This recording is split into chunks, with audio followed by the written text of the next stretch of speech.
বিজয় চূড়ান্ত না করে, নিশ্চিত না করে আমরা আমাদের বিজয় আনন্দে আত্মভোলা হয়েছি। আমরা বিজয়ের আনন্দে কার ক্রেডিট কতটুকু, কার সম্পদের ভাগ কতটুকু তা কাড়াকাড়ি নিয়ে ব্যস্ত হয়েছি। আমাদের শহীদ শরীফ ওসমান হাদী ভাইয়ের জন্মদিন আজ, জুলাই গণ অভ্যুত্থানের জন্মদিন আজ, ঢাকা বিশ্ববিদ্যালয়ের জন্মদিন।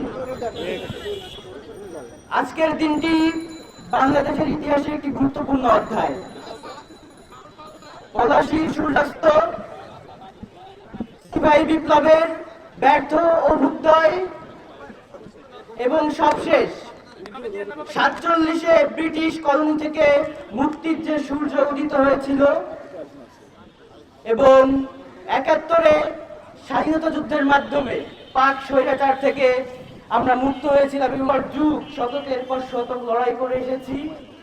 আবারও সেই একই আধিপত্যবাদ, দিল্লির আধিপত্যবাদ আমাদের উপর চেপে বসে। দিল্লি আধিপত্যবাদের চাপিয়ে দেওয়া দীর্ঘ 17 বছরের আমরা 36শে জুলাই যে গণ অভ্যুত্থানের মাধ্যমে বিজয় অর্জন করেছি তা আমাদের ইতিহাসে একটি অবিস্মরণীয় অধ্যায়। কিন্তু আমি এই যে এত পেছনের গল্প, পেছনের ইতিহাস বলার কারণ হচ্ছে আমাদের প্রত্যেকটা যুদ্ধ, আমাদের প্রত্যেকটা লড়াই আসলে উহুদের যুদ্ধের মতো হয়ে গেছে।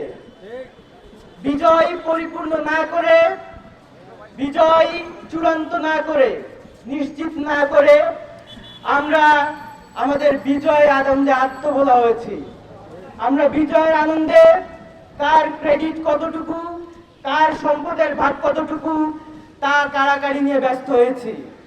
যার ফলে আমাদের 47 ব্যর্থ হয়েছে, 71 ব্যর্থ হয়েছে এবং জুলাইও ব্যর্থতায় পর্যবসিত হওয়ার দিকে। হাদী ভাই ঠিক এই জায়গাটাতে হাত দিয়েছিলেন।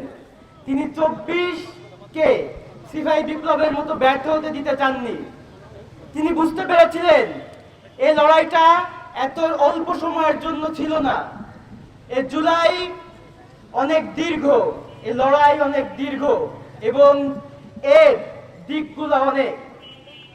তিনি এই বিষয়গুলো বুঝতে পেরে সেই চূড়ান্ত বিজয় অর্জনের জন্য যে পদক্ষেপগুলো নেওয়া প্রয়োজন তিনি নিয়েছিলেন এবং তিনি লড়াইটা জারি রেখেছিলেন। বাংলাদেশের মানুষের, এই দেশের মাজলুম মানুষের চিরকমন যে শত্রু, তারা বুঝতে পেরেছিলেন এই ওসমান হাদী আমাদের আসল জায়গায় হাত দিয়েছে, আমাদের মুখোশ খোলবার জন্য সে একাই যথেষ্ট। যার জন্য লজ্জাজনকভাবে কাপুরুষের মতো তারা আমাদের ওসমান হাদী ভাইকে হত্যা করেছে। কিন্তু আমাদের ব্যর্থতার জায়গা হলো আমরা এখনো আমাদের বাংলাদেশের মাটিতে, বাংলাদেশের আজাদী, ওসমান হাদী ভাইয়ের বিচারটা এখনো পর্যন্ত আমরা করতে পারলাম না।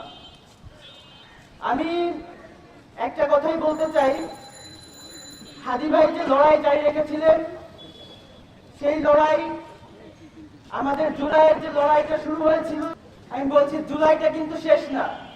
24শে জুলাই আমাদের আজাদী, আমাদের লড়াইয়ের আন্দোলনের একটা ট্রিজার মাত্র।